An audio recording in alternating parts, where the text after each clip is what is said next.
Okay, good morning, good afternoon, and good evening all. How are you? I hope you are in a good condition.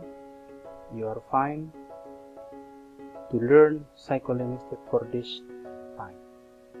Well, for this meeting, we talk about the three topics of psycholinguistic investigation, as I have already mentioned you before. But before we continue to this, I would like to say that, let me say, this is the picture of our brain. Katakanlah dulu saya ingin mengatakan bahwasannya ini adalah gambar otak kita. Ini sebelah kiri yang didominasi oleh language. Ini kiri saya. Oke, silakan, ini kiri, dan bahasa itu dihasilkan oleh yang sebelah kiri. Hati-hati dengan otak sebelah kiri, jangan sampai terbentur. Jika terbentur, maka kamu akan hilang ingatan dengan bahasa. Nah, bahasa sederhananya demikian. And then this is the right one. Ini dia otak sebelah kanan. Ini otak sebelah kanan ini lebih dominan dengan cognition. Ya, cognition. Artinya hati-hati dengan otak sebelah kanan ini. Kalau kamu terbentur dengan otak sebelah kanan, ya yang terganggu adalah bagian cognition, bagian pengenalan. Artinya bisa jadi kamu tidak kenal dengan siapa-siapa kalau kamu terbentur. Makanya saya hanya mengingatkan, hati-hati dengan kepala, dengan otak kanan kiri. Bisa kita bayangkan jika otak kiri ini terbentur, bisa jadi kamu menjadi orang yang pendiam gitu, karena nggak tahu lagi berbahasa, terganggu bahasanya. Oke, terganggu. Dia di sini yang terganggu, maka bisa jadi kamu sudah punya anak atau punya istri, ya, kamu lupa dengan mereka. Kamu menganggap mereka orang asing, padahal mereka adalah keluarga. Oke, itu dulu. Kita lanjut. Sebelum kita lanjut, coba, saya ada tulisan yang bagus di sini. Cobalah untuk tidak menjadi orang sukses, tetapi cobalah untuk menjadi orang yang bernilai. Apa yang dimaksud dengan orang bernilai? Ya, sekarang ini dengan krisis moral, terlebih seperti saya nggak mau katakan, ada beberapa orang yang pada perkuliahan ini yang hanya isi absen, YouTube materialnya tidak ditonton. Nah, ini adalah ciri-ciri orang yang tidak bernilai, tidak jujur. Oke, itu adalah, jujur adalah satu nilai. Tidak rajin, berarti kalau tidak rajin berarti malas. Kalau tidak jujur berarti bohong. Nilainya pembohong atau nilainya pemalas. Kalau masalah sukses sih, saya yakin kalau kamu orangnya menjadi orang jujur, kamu pasti akan sukses. Itu dulu untuk nasihat dari saya, sir. Harapannya jadilah lebih menjadi orang yang bernilai. Kalau dikasih tugas jangan copy paste, ya, itu adalah tindakan kriminal akademik. See? Okay, we continue then.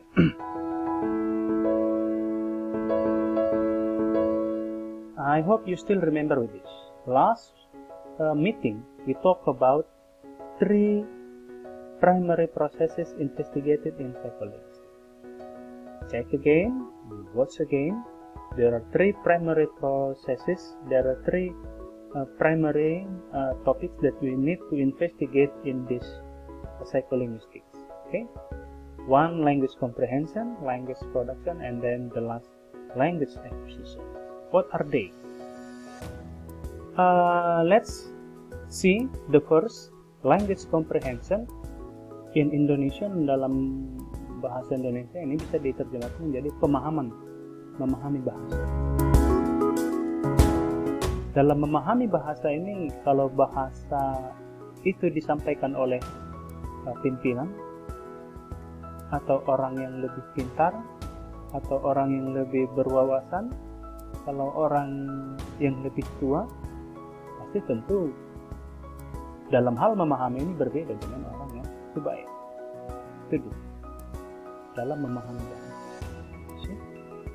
Tentu cara saya berbahasa kepada mahasiswa berbeda dengan sesama mahasiswa. Mungkin kalau saya mengatakan sama mahasiswa dengan cara-cara dosen memanggil ke mahasiswa, dan jika itu ditiru oleh sesama mahasiswa, bisa jadi mahasiswa itu tidak bisa menerima itu. Dalam hal memahami bahasa. Oke, itu dulu. Now let's see.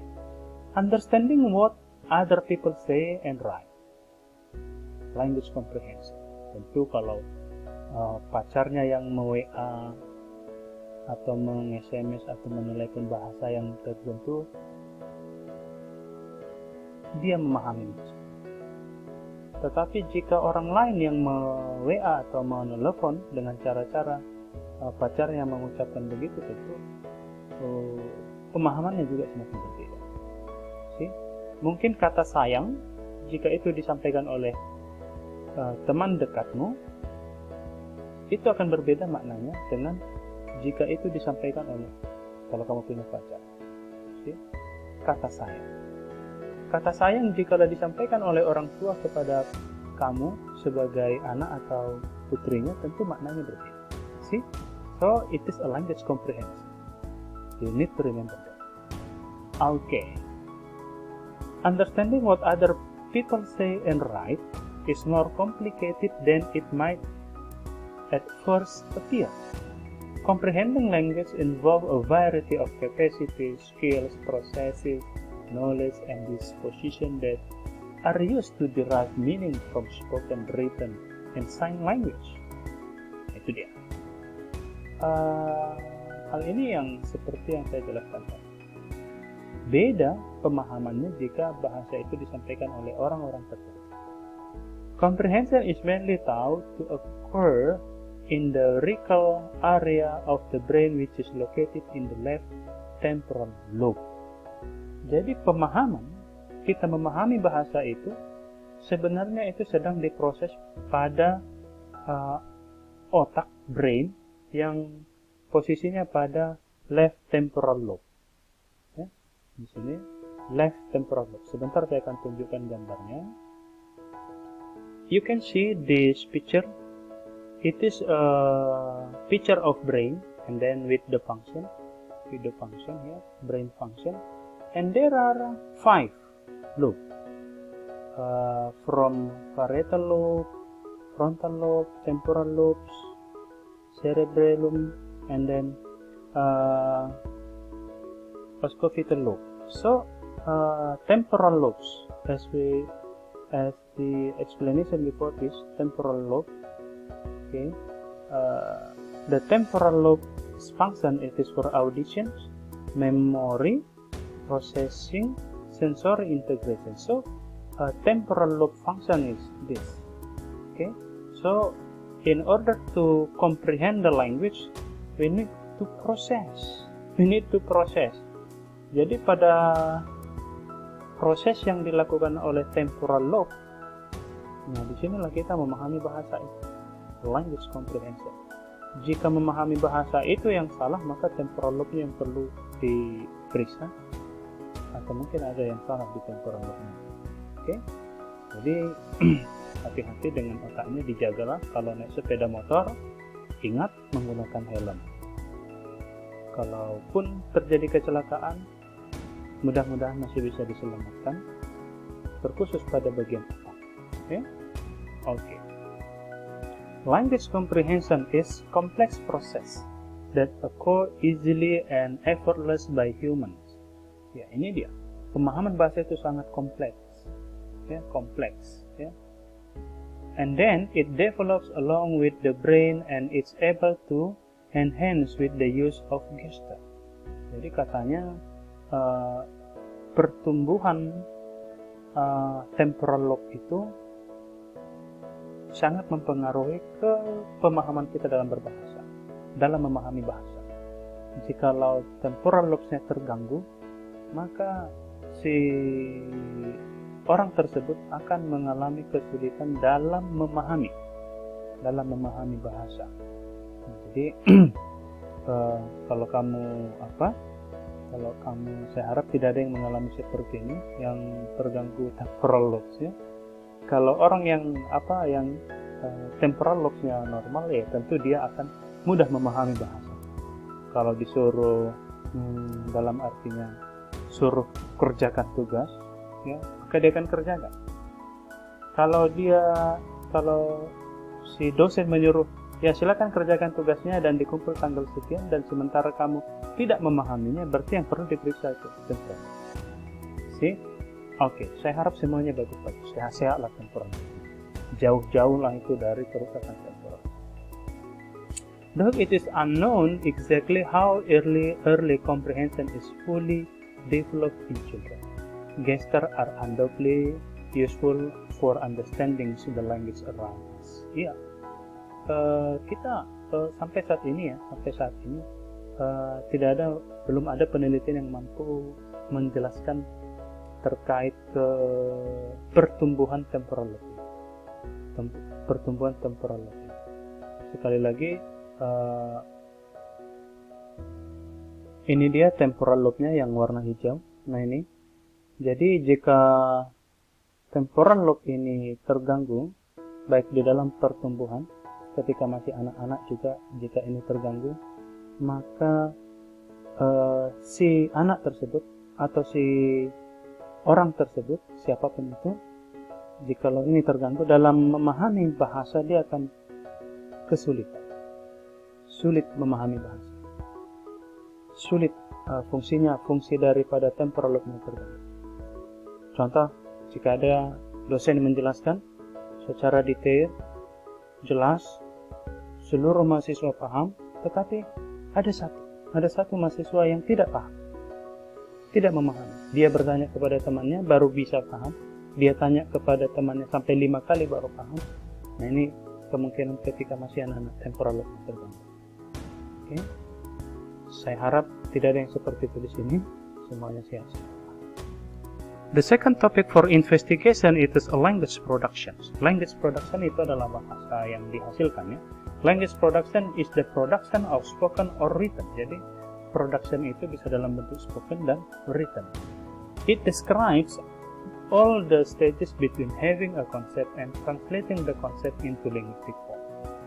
Stages of production. The basic loop occurring in the creation of language consists of the following stages: intended message, encode message into linguistic form, encode linguistic form into speech or motor system. Sound goes from speaker's mouth to ear, and speech is decoded into linguistic form. Linguistic form is decoded into meaning. And then language acquisition. This is the last from the main primary investigation. Language acquisition. Language acquisition is a process by which humans acquire the capacity to perceive and comprehend the language, as well as to produce and use words and sentences to communicate. Language acquisitions usually refers to the first language acquisitions, which studies infants' acquisition of their native language.